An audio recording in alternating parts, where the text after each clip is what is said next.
میں آج تقریباً 11 مہینے کے بعد سینٹ میں تقریر کر رہا ہوں سر. آخری تقریر میں نے کی تھی سر تقریباً مارچ 2023 میں.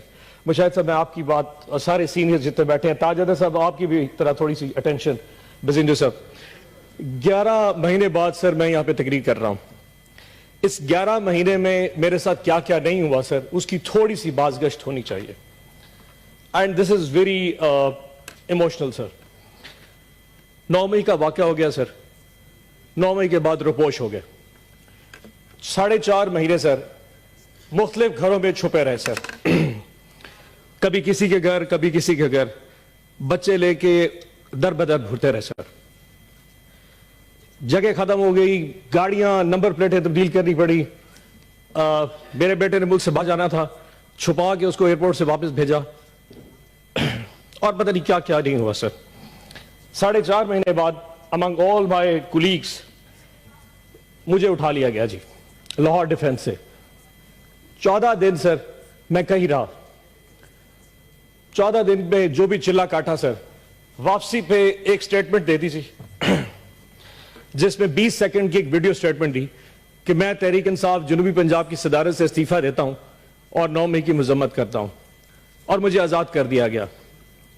آزاد تو ہو گیا سر, لیکن ایک زندہ لاش ہوں میں.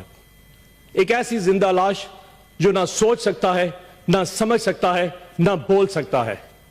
مجھے نفرت ہوتی جا رہی ہے سر اس ایوان میں بیٹھ کے, اس تصویر کی طرف دیکھتے ہوئے, جو مجھے اس چیز کا یقین دلاتی ہے کہ میں آزاد ہوں. میں آزاد نہیں ہوں.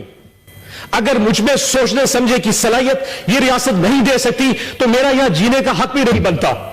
کون ہوتا ہے کہ مجھے ڈکٹیٹ کرے کہ میں کیا کہوں اور کیا سوچ سکتا ہوں؟ آپ کو اندازہ نہیں کہ سر پچھلے 6-8 مہینے کتنے کرب میں گزارے ہیں. سارے لوگ یہاں بیٹھ کے چائے پی رہے ہوتے تھے, سینٹ کا سیشن میں دیکھ رہا ہوتا تھا جب میں گھر پہ چھپا ہوتا تھا. یہ باتیں کرنا آسان ہے سر. آج آپ ریگنگ کی بات کر رہے ہیں. جو کچھ ہمارے ساتھ ہوا ہے مجھے آج تک ایک پلیٹ فارم نہیں دیا گیا. افسوس ہوتا ہے سر کہ یہاں بیٹھ کے سارے بات کریں ریگنگ پہ, لیکن ان بیچارے ورکروں کے ساتھ, وہ ہمارے دوستوں پی ٹی آئی کے لوگوں کے ساتھ جو کچھ ہو رہا ہے آج تک کسی نے اس پہ بات نہیں کی. سر یقین جانے میں اگر ایک رودات سنا دوں نا آپ پریشان ہو جائیں گے. ان 4 مہینے میں جب چھپا ہوا تھا میرا گھر گرا دیا گیا سر. میری فیکٹری, میرے کاروبار بند کر دیے گئے. ایک چھوٹا سا ذمہ دار ہوں میں سر. میرے آموں کے باغ کے اوپر جو مستاجر ہے تو جو باغ سنبھالتے ہیں ان کو اٹھا کے لے کے میرے باغ بھی برباد ہو گئے سر.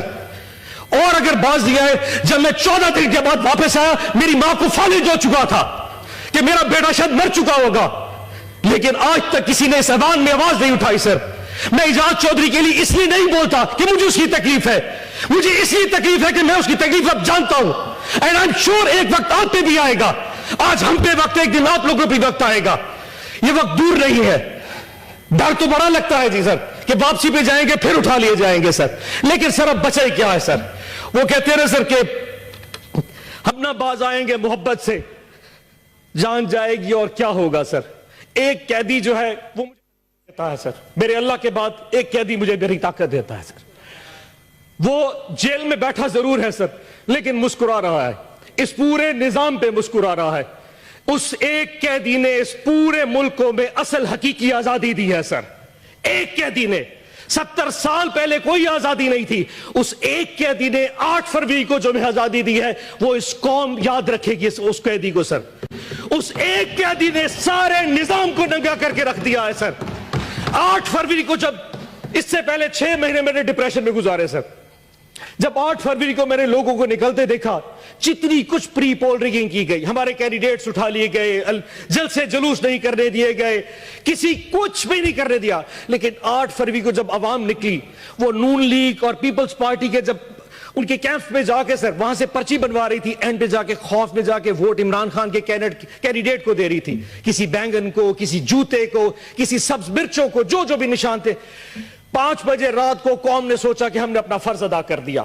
رات کو قوم آئی, صبح 5 بجے تک پوری قوم ایسے جاگ رہی تھی جیسے بیلٹ باکس کے ڈبے ان کے ساتھ پڑے ہوں, اور وہ قوم حفاظت کر رہی تھی. نماز پڑھ کے قوم جب سوئی تو 9 بجے اٹھی تو پھر نظام الٹا تھا. جو سیٹیں ہم 136-40 تک جیت چکے تھے وہ واپس 100 پہ آ گئی, اور آج وہ سیٹیں کم ہوتی 93 پہ پہنچ چکی ہیں. تاج صاحب آپ تو اپنی روتے ہیں سر, ہماری سنیے.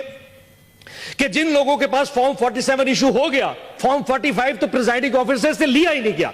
ریٹرننگ آفیسر نے بغیر فارم 45 دیکھے فارم 47 کے ریزلٹس ایشو کر دیے. فیصلہ پہلے ہو چکا تھا کہ کس کو کس اوقات پہ رکھنا ہے. ہماری اوقات بھی ڈیفائن کر دی, لیکن ہماری اوقات سے ہم باہر نکل چکے تھے. فارم 47 ایشو کر دیے گئے سر. اس کے بعد کینڈیڈیٹس کو کہا کہ اگر تم لوگوں نے نون لیگ یا آئی پی پی جانا ہے تو جاؤ, اگر نہیں جاؤ گے تو فارم 47 بھی چینج کر دیں گے, تمہیں ریکاؤنٹنگ میں ہروا دیں گے. 10 سے زیادہ ہمارے ایم پی ایز اس وقت نون لیگ کو جوائن کر چکے ہیں. صدیقی صاحب, عرفان صدیقی صاحب, 10 سے زیادہ ہمارے آزاد پی ٹی آئی کے انڈیپینڈنٹ جو ہماری ٹکٹ پہ نشان نہیں تھا ان کے پاس, جو جیت کے عمران خان کی فوٹو لگا کے آئے تھے, وہ اس وقت آپ کے کیمپ کے بیٹھے ہیں. یہ کون سا قانون ہے؟ یہ کون سا ایتھکس ہے؟ ووٹ عمران خان کا لیا. 10 افنان صاحب بیٹھ جائیں, تقسیم رکھیں. افنان صاحب, افنان صاحب, سرور اگلی صاحب, بات سنتے ہیں سر. اب اس وقت کوئی بات. افنان صاحب تشریف رکھیں. ذیشان صاحب بیٹھیں. افنان صاحب, افنان صاحب, سینیٹر صاحب, اپنی تقریر بٹن دبا. سینیٹر صاحب, سینیٹر صاحب اب اپنی باری میں بول رہے ہیں. آج اس وقت حالات یہ ہیں کہ ملک میں وزیر اعظم بنانے کے حوالے سے کچھ نہیں ہو پا رہا. وہ قیدی پھر مسکرا رہا ہے. اس وقت اس ملک کا وزیر اعظم نہیں بن پا رہا. لیکن افسوس چیک کریں سر, افسوس چیک کریں سر. اس قیدی کا ساتھ دیکھیں, 31 سال کی سزائیں دے دی فروری کے پہلے 4 دنوں میں, ابھی بھی دل بھرا نہیں. اس وقت اس قیدی کی بیوی بشرا آپا بنی گالا کے اندر ہاؤس اریسٹ ہے سر. اور ہاؤس اریسٹ کیسا ہے کہ پورے ایک کمرے کی 4 دیواری میں ان کو محصور کر دیا گیا ہے, اور ان کو کھانا اڈیالہ جیل سے آتا ہے, اور اس کھانے میں ہمیشہ کہ زہر ملایا جا رہا ہے. خان صاحب بار بار لکھ چکے ہیں ظلم کرنا ہے تو کر لو, لیکن یہ کون سا ظلم ہے؟ تم نے کسی کو قیدی بنانا ہے بنا لو, پر زہر دے کے مارنا یہ کہاں کی بات ہے؟ ہم نے ریکویسٹ کی ہے مہربانی کر کے بشرا آپا کو اڈیالہ جیل بھیج دے, ہمیں ہاؤس اریسٹ نہیں ہونا. اور آج پوری قوم کو یہ پتا ہونا چاہیے اس وقت بشرا آپا کی طبیعت ٹھیک نہیں ہے, ان کے ساتھ جو کچھ ہو رہا ہے یہ ایک ظلم ہے. آخر میں سر ٹائم اپنا گزرا, ایک شعر پڑھ دیتا ہوں. معذرت میں لکھنے لگا تھا لیکن وہ لکھ نہیں سکا, سو یہاں موبائل سے پڑھوں گا, لیکن سر آپ سے اجازت لے کے. کچھ لوگ تمہیں سمجھائیں گے, وہ تم کو خوف دلائیں گے. کچھ لوگ تمہیں سمجھائیں گے, وہ تم کو خوف دلائیں گے. جو ہے وہ بھی کھو سکتا ہے, اسراء میں رازن ہیں اتنے. کچھ یا اور بھی ہو سکتا ہے, کچھ تو اکثر ہوتا ہے. کچھ اور یہاں ہو سکتا ہے, کچھ اور تو اکثر ہوتا ہے. پر تم جس لمحے میں زندہ ہو, یہ لمحہ تم سے زندہ ہے. یہ وقت نہیں پھر آئے گا, تم اپنی کر گزرو, جو ہوگا دیکھا جائے گا. پاکستان زندہ باد, عمران خان.